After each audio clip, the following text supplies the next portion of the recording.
Good morning, good evening, good afternoon, whenever you're deciding to tune into this video. This is Blue Falcon TCG with a long-winded intro for no reason. But hey, we got second place at locals with Ice Barrier Spright shenanigans. And I made a video a long time ago talking about how Spright is going to be the sauce again, and this is just some proof.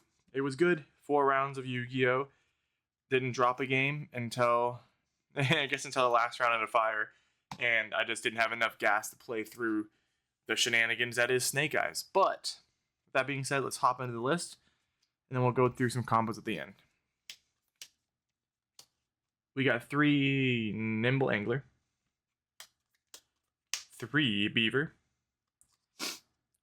We are playing 1 red, 1 carrot,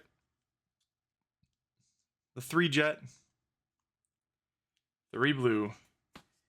I don't really think there is anything like, no, like it's self-explanatory.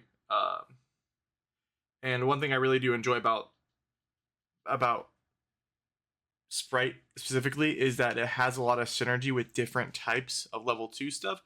So you can play however you want. You can play Melfi Spright, you can play whatever, but try Spright, you know, if you're really a god. But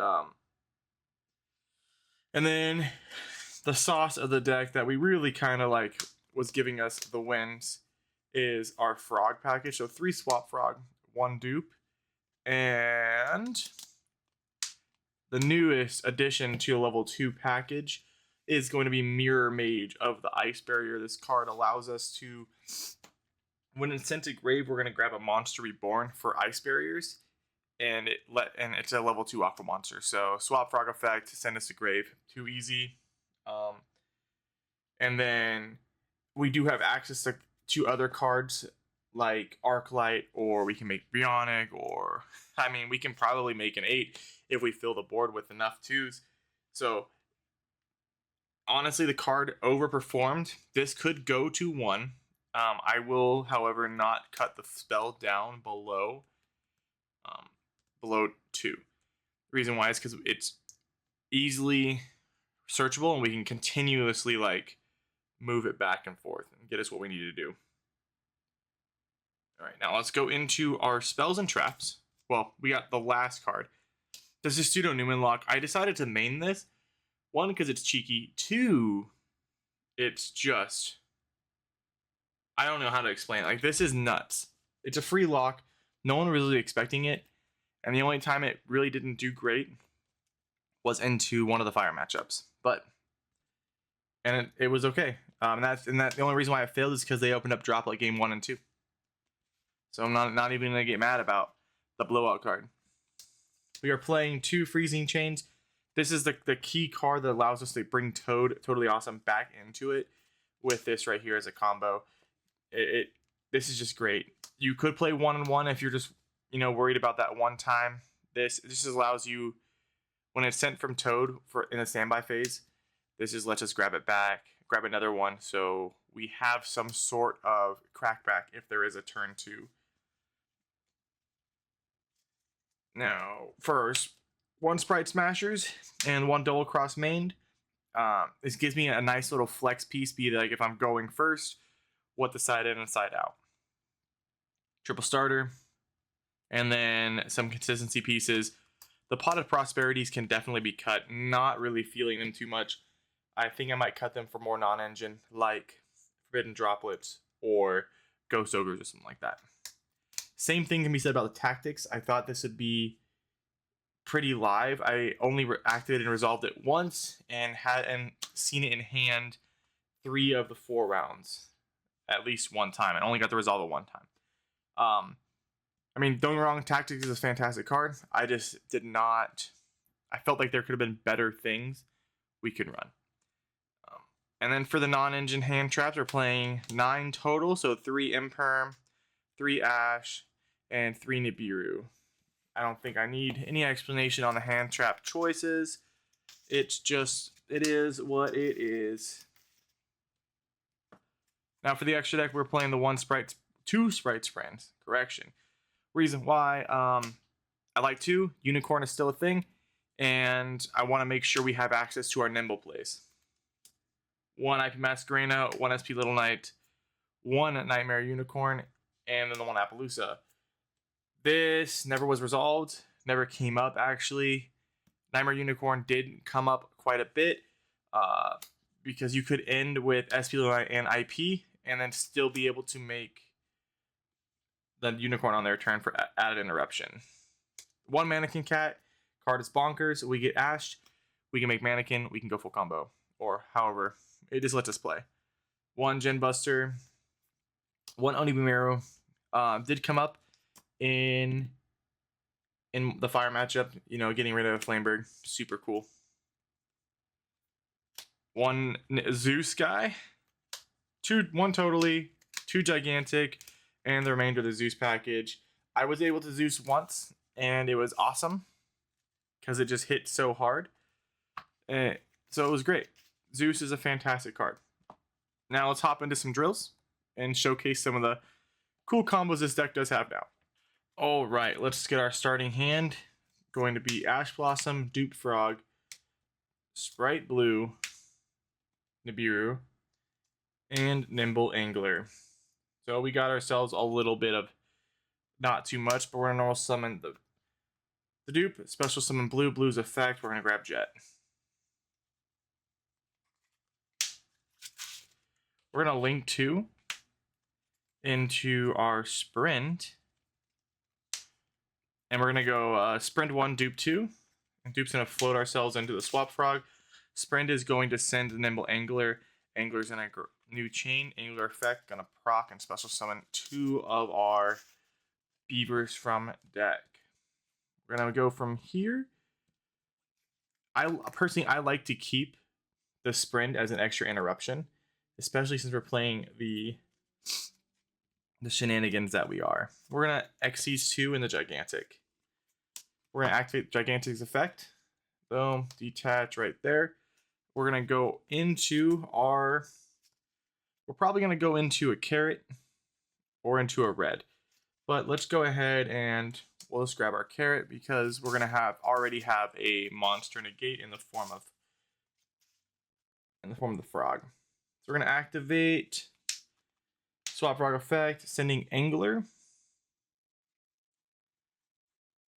We're gonna go boom, and then angler is gonna go off, giving us the final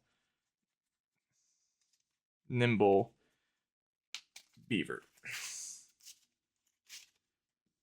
Now effect of mirror, gonna grab the freezing chains. Freezing chains, we're gonna activate freezing chains, and on activation, we're gonna target and special mirror. There we go. There is our toad.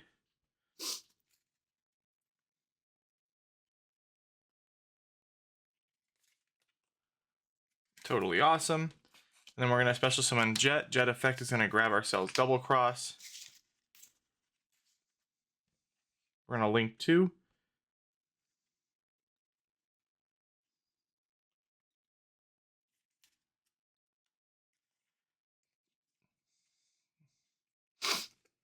Link 2 into SP Little Knight. And here we are at a point in our combo. We can either go and pass here, giving us 1, 2, 3, 4, 5, 6 interruptions, and 7 if you include sprint. Or we can leave the board as is, you know, force our opponent to play more. We go in the standby phase, we go and detach the mirror and special summon. Mirror's effect. Gonna grab ourselves freezing chains. That's wrong. We're gonna grab swap, and the swap is gonna send Newman. So now, at any point in time, we're going to be able to tribute for cost for a spell negate, tribute the swap for an Omni negate, and then be able to double cross into our Newman, and then continue locking out the board. All right, let's go into our next hand. Final hand, we're gonna just do 2 today. Starting hand is gonna be swap, nib, starter, and swap. So already this hand is kind of booty. But we're gonna go effect swap, sending swap to grave.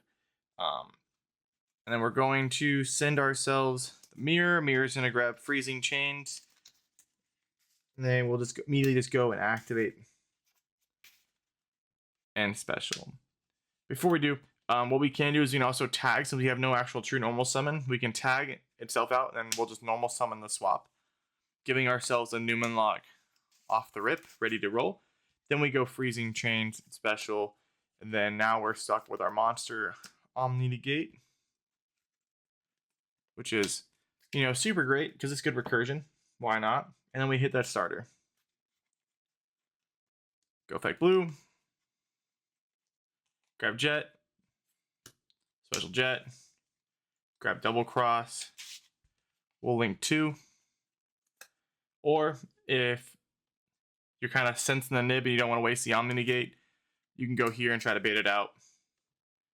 The end board will be the same, minus an Exceed essentially.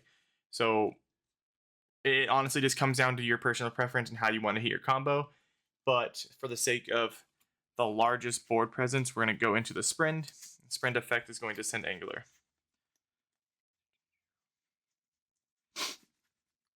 Now once Angular's hit, we're going to grab ourselves our 2 Flinker Beavers. Coolest name for Beaver, for sure, Z's. And then we'll just Xyz for 2 into the Gigantic. Effect Gigantic, we're going to float. And obviously you can go between either carrot or red, whatever you think is going to give you the best form of interruption. And we'll just go red this time. I mean carrot because we went red last time. Oh, we went red, carrot. We're going red. We're going monster. Why not? There we go. I think objectively the better option though is to go with carrot for the fact that we are trying to Newman lock on turn 1. So if they have imperm, it does play around. So we're good. Now we go standby phase, same shenanigans again. Toad is gonna go. We're gonna detach, whatever, and we'll go into our dupe frog. So now they're forced to straight up attack dupe. So now our Newman is protected in draw phase or standby. We are gonna go and special summon our Newman with double cross. So at the end of our board, we're looking at 1, 2, 3, 4, 5 interruptions. They cannot summon monsters with 1800 more attack. Super great. And if they try to hit us with a blowout card, we got the Toad. We can either tribute right here, or we can just tribute itself and then float a swap or the mirror, whatever is kind of keen. And that way we have the crackback for the following turn. I hope you guys like this kind of content. I have a blast making it. And Spright is one of my all-time favorite decks. Second place is pretty cool, especially in Fire being the most toxic thing in the world. But hey, we're out here to play games, have fun, and just enjoy the new sets and the new cards that come with it. I hope you guys have a great weekend, a great week. Stay safe out there. Remember, guys, we're not bad at the game. We just got to shuffle better. Peace.